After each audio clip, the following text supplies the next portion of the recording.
Hello, welcome to Tank Talks. Today I'm here with SGfishfanatic in Singapore. She is off screen. She does not want to be doxed to the terrible internet.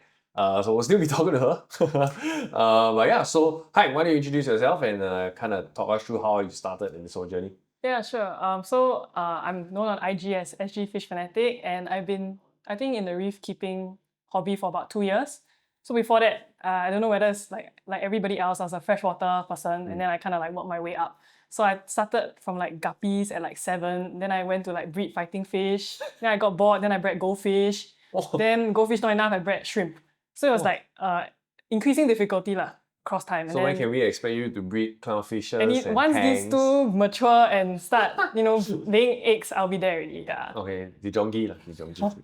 Yeah, so I guess after breeding shrimps and having a good colony, I was like, I'm a bit bored, short attention span. So I was like, let's just take it up a notch and find something else. So I was like, you know what, let's just go into reef tank and go into the marine hobby. But I think it helps that I had a lot of equipment that could transfer over. Like the chiller was from the shrimps and all that. Okay. And so that was kind of like quite a big expenditure already covered for. And then I just started my first 2 feet. I sold the tank already, and then I kept that for about 1 year. And then I was like, I have too many corals and I'm spending too much money. I need to like upgrade and go bigger. Isn't that always the case? So I managed to get this 4 by 1 by 1 tank, and then this is where it is now after a year. So kind of, she told me this earlier, but kind of tell everyone like how this came to be. This Tankside, I can't get over the Tankside. Yeah, so the funny story is that I was working at a marine fish shop in Singapore, and then I was doing my maintenance, all that, and then at the side of the fish storeroom at the back, there was like this 4 by 1 by 1 tank that was like dusty and all that. And I was like, it's a great size, and I might just make it work. So I asked my boss if I could buy it off him. So when I was like on my off day, I went there, leak tested it, cleaned it up, and then brought it home. And then voila, it is here.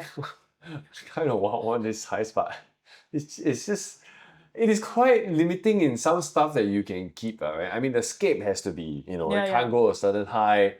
It's going to be hard to, I guess flow is not that bad because your sand is not really being like tossed around.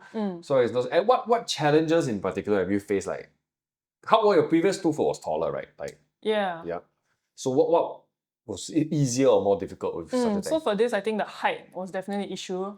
When I scaped it, right, I didn't take into account for the height. So for this rock scape here, it's a bit too close to the surface that I would like. So I can't really put sticks there because it kind of like stick out of the water. Yeah. So that height there is a bit annoying in terms of like what you can do with scape. And then I'll say the width is also rather annoying because it's very narrow. It's like 1 feet, right? So in terms of like what you can squeeze in there is also a bit limited. But I have to say I like the length. Like I like that full view that's like quite satisfying to look at, and you get like a nice like landscape and all the shapes. But I think the only dimension I personally can compromise on is height. I think if it's more than 2 feet, your armpits is gonna get wet. I don't have the problem with this thankfully. Yeah. But I think width is quite important. Like I would sooner get a 4 by 3 or 4 by 2 at this height, which is fine. But like, yeah. So what are some of the challenges you have faced so far with fishes and coral? I mean, it looks really packed. A lot of corals are looking pretty good, growing pretty well. You can see some of the chalices and stuff are all starting to encrust.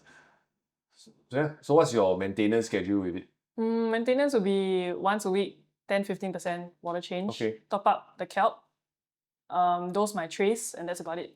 You hand dose your trace. So the only thing dosing in your tank is the ATO with the kelp. Yep. Okay.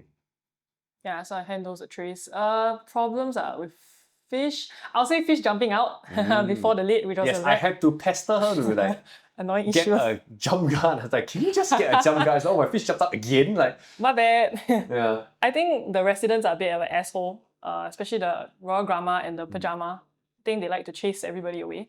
The so I think is pretty old looking. Yeah. The Grama is a survivor of like really bad egg. Oh. Yeah, so when I had the whole dinos thing, I think that was a really rough patch for the tank. A lot of the fish were looking really bad.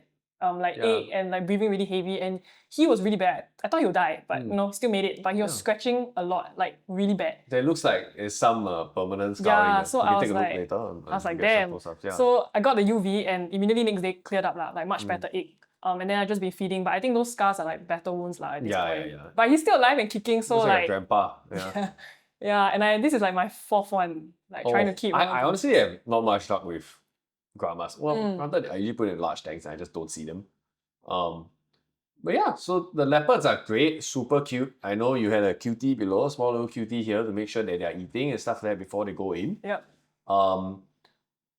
I saw a small ISO box. They were kind of, the resident leopard wasn't too happy when she added a blue star. But I'm glad to see they're getting along now. Yeah. How did you do that? Pray. No, I just put the blue star in the box, right? And then the resident was really, I think because she's been a sole leopard for like, I don't know, 7 months already, right? I didn't really have new additions in a while. So she was really pissed off. And then after 4 days, she was still trying to dive bomb the blue star. So I was like, time to switch it up. So I released the blue star, caught the resident and so I basically swapped places in the ISO box. How do you even catch it like this? Do you have to take out the skate or just wait till it goes to the sand and scoop it up? I just use a egg crate, then I corner her to one side and then I scoop her out. And then she was in the ISO box for like 2 days. And then I was like, okay, seems to be calmed down. Then I just released her. Okay. And he seemed okay though. Yeah, chill. I think it's sometimes a bit of the initial thing. And since one is substantially bigger than the other, if one becomes male, the other one should be fine. I think it'll be okay. I wouldn't push my luck and add more, but I think right now it's fine. How long have you had these clowns? 1 year, 4 months. I can still see a bit of a orange. 1 year, 3 months. Yeah, they came out as like they had orange patches. Then as they grew, that orange like kind of fades to black. Yeah. I've had my clowns this size since September, and they are like, I think double this size. Yeah, I don't know why mine are a bit small. I know I feed my fish a lot, but it's kind of crazy. Like they were so small where I was afraid they would go into the overflow, and now there's just no way in hell. They're just chunky monsters. Yeah, so what other plans do you have? Do you want to add anything in terms of coral? Like I know you mentioned sticks was a bit difficult here. Maybe I guess here is fine, but what do you want to add? Fish, coral, whatever. What's your big plans? Probably more torches to fill up that cliff there. Yeah, Okay, definitely more. And then maybe try some sticks, but see how, because nutrients is a bit high. Okay. And I feed quite heavy now recently. So, take it one step at a time. Yeah. Yeah. I mean, the stocking is quite appropriate, I think. It's quite there. I think maybe one vegetarian fish might help. Yeah, everybody has to be small in this thing. Yeah. Because the trouble of catching them out is just not worth it. If, let's say, they get really big. Absolutely not. Maybe like a tiny blue tank, I don't know. I catch a scooper and then double in size. Then I have to game out. Yeah. I think tanks are not so bad because you flashbang them, you turn on the light. A lot of us here, we just turn on the light in the middle of the night. The fish are like dazed. You could literally pick them up with your hand. You get a nice scoop and then it's easy to get them out. Sandberry ones, you know where they are in the sand, you can scoop them out. The worst are probably like angel fishes or things that lodge in the crevices. Like it's pretty much not coming out of the thing. But I think the escapes are small and modular enough, you could probably lift it up in a pinch. Okay, so not so bad. But yeah, it's a very neat looking tank.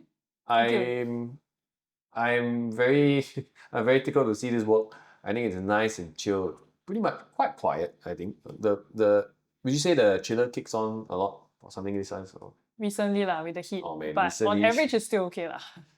I don't know what it is in the US, it's like 35, 36 degrees Celsius here or something crazy. It's just too warm. And then some downpour, just terrible. But yeah, okay, well, thank you very much for taking us to your tank. We'll have your, once you shout your Instagram one more time. SGfishfanatic. Yeah, we'll put it in the description. But yeah, so check out her other video where we just show you the tank. And we'll like, comment, subscribe, and talk to you soon. Bye.